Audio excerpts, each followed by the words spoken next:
ஒரு பிரஷ்ல ஆரம்பிச்ச ஒரு பஞ்சாயத்து மறுபடியும் எங்க வந்து நிக்குது அப்படின்னு பார்த்தீங்கன்னா hold housemates versus wild card housemates அப்படின்னு பழைய பஞ்சாயத்துக்கு பழைய டீமுக்கு வந்து நிக்குது.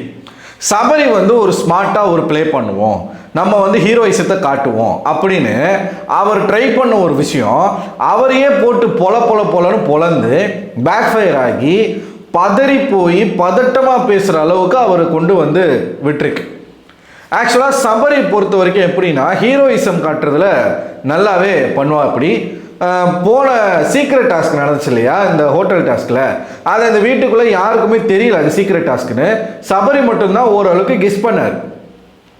மேபி இருக்கலாமோ, வைல்ட் கார்டு கண்டஸ்டன்ஸ் மொத்த பேருக்குமே அந்த டாஸ்க் கொடுத்துருக்கலாமோ, இந்த ஹோட்டல் டாஸ்க் வந்து கெடுக்கணும்ன்ற மாதிரி கொடுத்துருக்கலாமோன்னு பயங்கரமாக திங்க் பண்ண. அப்படி அவர் எப்படின்னா ஓவர் திங்கிங்.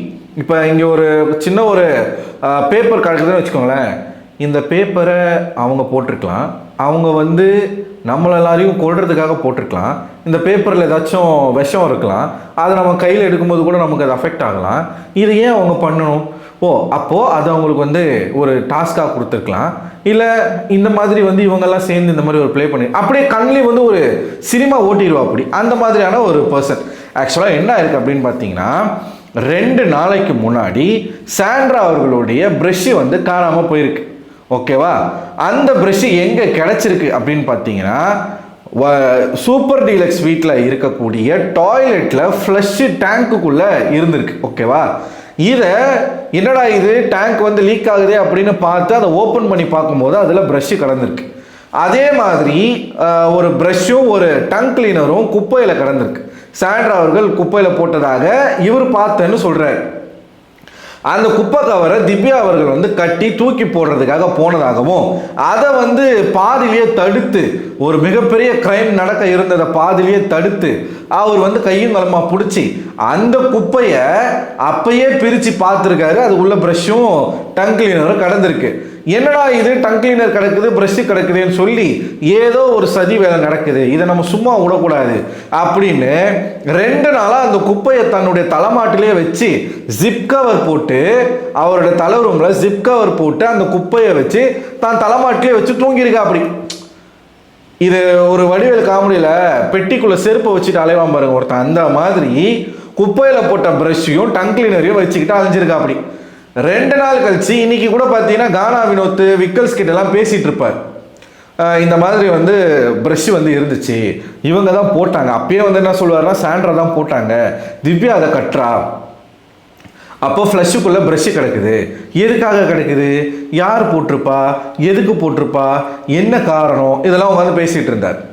ஸோ இப்போ சபரியுடைய மைண்டில் என்ன ஓடிக்கிட்டு இருக்கு அப்படின்னா சாண்ட்ரா அவர்கள் தன்னுடைய ப்ரஷ் எடுத்துகிட்டு போயிட்டு இந்த ராஜாங்கம் டாஸ்க்கு நடுவுலையே சூப்பர் டீலக்ஸ் டாய்லெட்டில் அந்த ஃப்ளஷ் டேங்க்குள்ளே போட்டதாகவும், அதுக்கப்புறமா இன்னொரு ப்ரஷ்ஷையும் டங் கிளீனரும் குப்பையில் வந்து கட்டி அதில் போட்டதாகவும், இவங்க வந்து ஏதோ சீக்ரெட்டாக ஒரு டாஸ்க் பண்ணுறாங்க, திவ்யாவும் சாண்ட்ராவும் பண்ணுறாங்கன்னு இவர் நினச்சிக்கிட்டு இருக்கார். ஸோ அது வந்து கேட்கும் பொழுது அந்த ப்ரஷ்ஷும் டங் கிளீனரும் கனி அவர்கள் அவர் போட்டதாக சொல்லிட்டாங்க. அது எந்து தான், நான் தான் போட்டேன்னு சொல்லிட்டாங்க.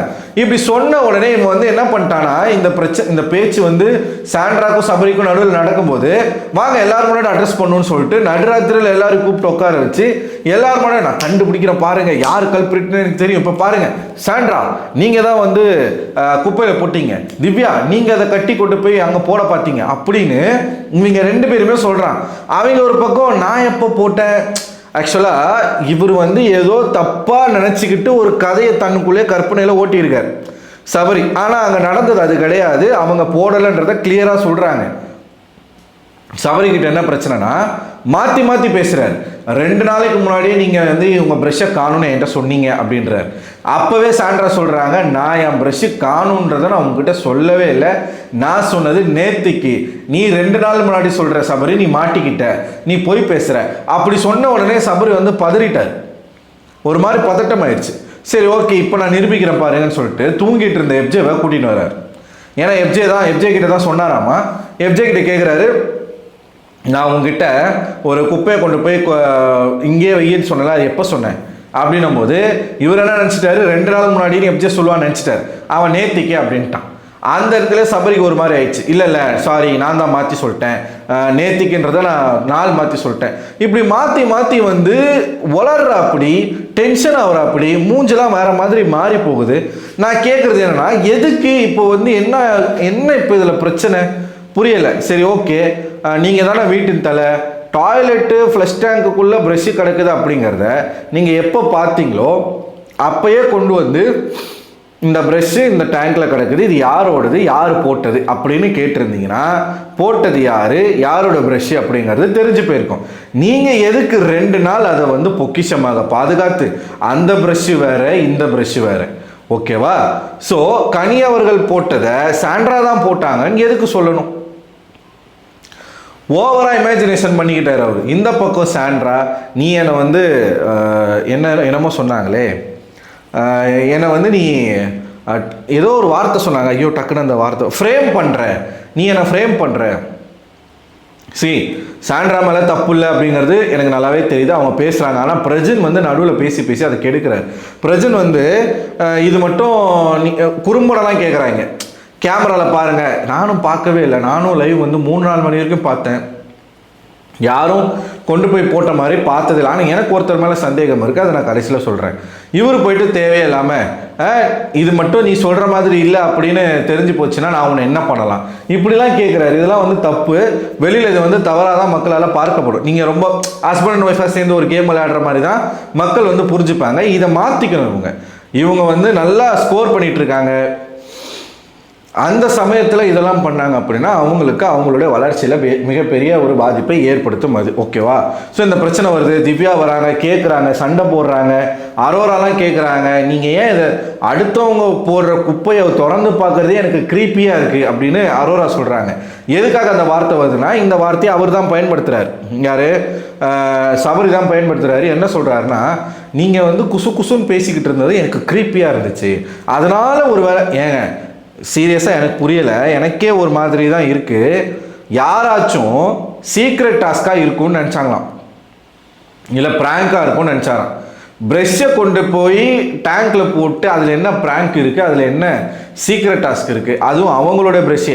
உடனே நம்ம கானா வினோத்தினுடைய டாய்லெட்ரிஸை காணுமா, சோப்பு எல்லாமே காணுமா, அதே மாதிரி விக்கல்ஸ் உடனே அவரோட பொருள் எல்லாம் காணும் அப்படின்றாரு.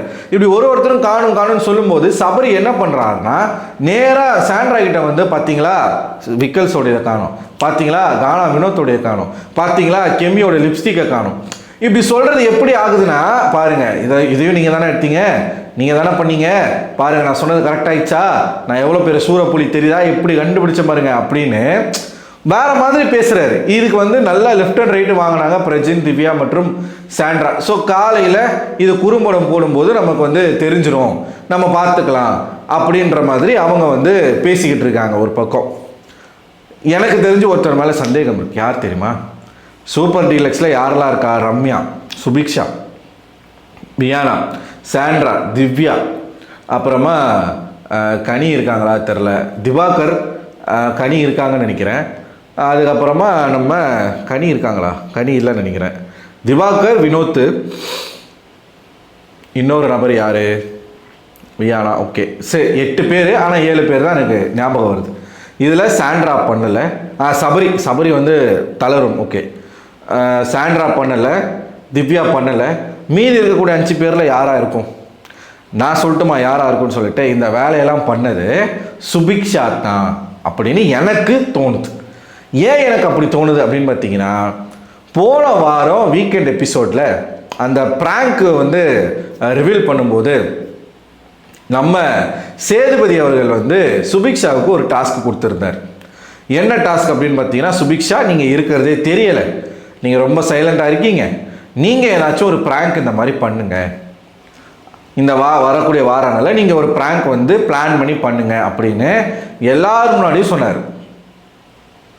ஸோ சூப்பர் டீலக்ஸில் இருக்கக்கூடிய சுபிக்ஷா அவர்கள் தன்னுடைய வீட்டுக்குள்ளே ஒரு கூச்சலும் குழப்பமும் ஏற்படுத்துவதற்கு அவங்களே சாண்ட்ராவுடைய ப்ரெஷ்ஷை கொண்டு போய் போட்டிருக்கலாம் அப்படின்ற மாதிரி எனக்கு தோணுது.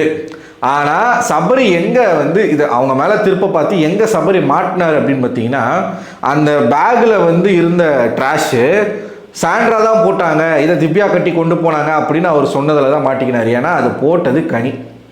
குப்பை கிடக்குதே அப்படின்னு சொல்லி திவ்யா கட்டி கொண்டு போய் குப்பையில் போடலான்னு போட்டிருக்காங்க. எனக்கு என்ன ஆச்சரியம்னா, ஒரு ப்ரஷ்ஷையும் ஒரு மவுத் கிளீனரையும் டங் கிளீனரையும் 2 நாளாக ஒருத்தன் பாதுகாத்து வச்சுருந்துருக்கான் பாருங்க. அங்கே தான் ஆச்சரியமாகவே இருக்குது. எப்படா ஒருத்தனால எவ்வளோ ஓவர் இமேஜின் பண்ணியிருக்காரு அப்படின்னு பார்த்தீங்கன்னா, அவர் மண்டைக்குள்ளே லிட்ரலாக ஒரு புலனாய்வு புலி படமே ஓடி இருக்குங்க. சிஐடி படமே ஓட்டியிருக்காரு. அவர் தான் அந்த படத்தில் ஹீரோ. சிஐடி இவங்க தான் பண்ணியிருக்காங்க. குசுன்னு பேசுகிறாங்க பார்த்தீங்களா. ஒரு கட்டத்துக்கு மேலே என்ன சொல்கிறாரு, ஏங்க நீங்கள் பண்ணியிருப்பீங்கன்னு நான் நினச்சேன். எப்படி நினச்சேன்னா, நீங்கள் அதுக்கு முந்தின வாரம் அந்த மாதிரி தான் ஒரு ப்ராங்க் பண்ணீங்க அப்படின்றாரு. எதை ப்ராங்க்னு சொல்கிறாருன்னு பார்த்தா, அந்த ஹோட்டல் டாஸ்கில் சாண்ட்ராவுக்கு பிக் பாஸ் கொடுத்த சீக்ரெட் டாஸ்க்கை ப்ராங்க்ன்றாரு. அவங்க கிளியராக கேட்குறாங்க, டே அது ப்ராங்க் இல்லைடா, அது சீக்ரெட் டாஸ்க்கு, நான் என்னைக்கிட்ட அவங்கக்கிட்ட ப்ராங்க் பண்ணேன் அப்படின்னு கேட்டால், இல்லை நான் அப்படி யோசிச்சேன்றேன் அப்படின்றார். சரி ரைட்டு. இவர் லைட்டாக பதட்டம் ஆகுறாரு, ஒரு மாதிரி பிஹேவ் பண்ணுறாரு. எல்லாருமே கேட்குறாங்க, நீ ஏன் ஒரு மாதிரி வியர்டாக பிஹேவ் பண்ணுற, என்ன உனக்கு பிரச்சனை, நீ எதுவும் தப்பு பண்ணலை, கூலாயிரு. சபரி ஒரு மாதிரி ஒரு ஹீரோயிசம் காட்ட ட்ரை பண்ணி அது முகம் வாங்கிட்டாரு கடைசியில். ஸோ எனக்கு தெரிஞ்சு இது வீக்கெண்டில் அட்ரஸ் பண்ணப்படும் நான் நினைக்கிறேன். அது சுபிக்ஷாவாக இருக்கும்னு நான் நினைக்கிறேன். ஏன்னா வேறு யார் ப்ரெஷ்ஷுக்கு கால் முளைச்சு அதுவாக போய் விழுந்துருமா, முடியாதுல்ல. சரி ஓகே, இப்போ இது hold house mate versus wild card கண்டஸ்டன்ட்னு மாறிச்சுன்னு சொன்னீங்களே, அது எப்படி அப்படின்னு கேட்டிங்கன்னா, அதை நான் இன்னொரு வீடியோவில் பேசுகிறேன். இந்த வீடியோவில் பேச முடியாது இல்லையா. ஸோ நீங்கள் என்ன நினைக்கிறீங்க மக்களே, இந்த ட்ராமாவுக்கு பின்னாடி உங்களுக்கு என்ன தோணுது? சாண்ட்ரா பிரஜன் இவங்க 2 பேருமே சேர்ந்தே ஆடுறாங்க அப்படின்னு தான் எனக்கும் தோணுது. அது ஒருத்தருடைய கேமுக்குமே நல்லதில்லை. பிரஜன் டக்குன்னு வார்த்தையை விடுறாரு. நான் அப்படி பண்ணிடுவேன், இப்படி பண்ணிடுவேன், நான் அடிச்சிருவேன், மோதிடுவேன், இப்படிலாம் வார்த்தையை விடுறாரு. அதெல்லாம் அவர் பண்ணக்கூடாது. ஏன்னா அங்கே இருக்கிற எல்லாருமே ஒரு ஹவுஸ்மேட் தான். இப்போது இது ஒரு பக்கமாக சபரிக்கு ஒரு சாஃப்டாக ஒரு சிம்பத்தி மாதிரி போய்கிட்டு இருக்கு. வெளியில் சபரியுடைய பிஆர் டீம் பயங்கரமாக இதை சபரிக்கு ஒரு பூஸ்டப்பாக வெளியில் ட்ரெண்ட் பண்ணிக்கிட்டு இருக்காங்க. ஒரு மாதிரி சேடான பிஜிஎம் போட்டு அப்படியே ரொம்ப நல்ல பையன்ப்பா, அவன் நல்ல பையன்தான், வேணும்னு பார்வதி அடிச்சுட்டு நான் வேணும் தான் அடிச்சேன்னு சொல்லிட்டு கன்ஃபெஷன் ரூமில் போய் அழுதாரு வேறு. அழுதுட்டாருங்க கொஞ்ச நேரத்தில் இப்போ கூட. சரி ஓகே இருக்கட்டும். நீங்கள் என்ன நினைக்கிறீங்க மக்களே? உங்களோட கருத்துக்களை கமெண்ட் பாக்ஸில் கமெண்ட் பண்ணுங்கள். எனக்கு எழும்புகிற சந்தேகம் உங்களுக்கு எழும்புதா? ஒய் நாட் இது சுபிக்ஷா வேலையாக இருக்கக்கூடாது? ஏன்னா சுபிக்ஷா மூஞ்சே சரியில்லை, ஒரு மாதிரி மேடம் பிஹேவ் பண்ணிக்கிட்டு இருக்காங்க. ஏன்னா இன்றைக்கி டாஸ்கில் வேறு தோத்துட்டாங்க. ஸோ வாய்ப்புகள் அதிகம். நீங்கள் என்ன நினைக்கிறீங்க? உங்களுடைய கருத்துக்களை மறக்காமல் கமெண்ட் பாக்ஸில் கமெண்ட் பண்ணுங்கள். இந்த வீடியோ பிடிச்சிருந்தா இந்த வீடியோ லைக் பண்ணுங்கள், உங்கள் நண்பர்களுக்கும் ஷேர் பண்ணுங்கள். அடுத்த ஒரு வீடியோவில் உங்களை சந்திக்கிறேன். அதுவரை உங்களிடம் விடைபெறுவது நான் அரவிந்தன்.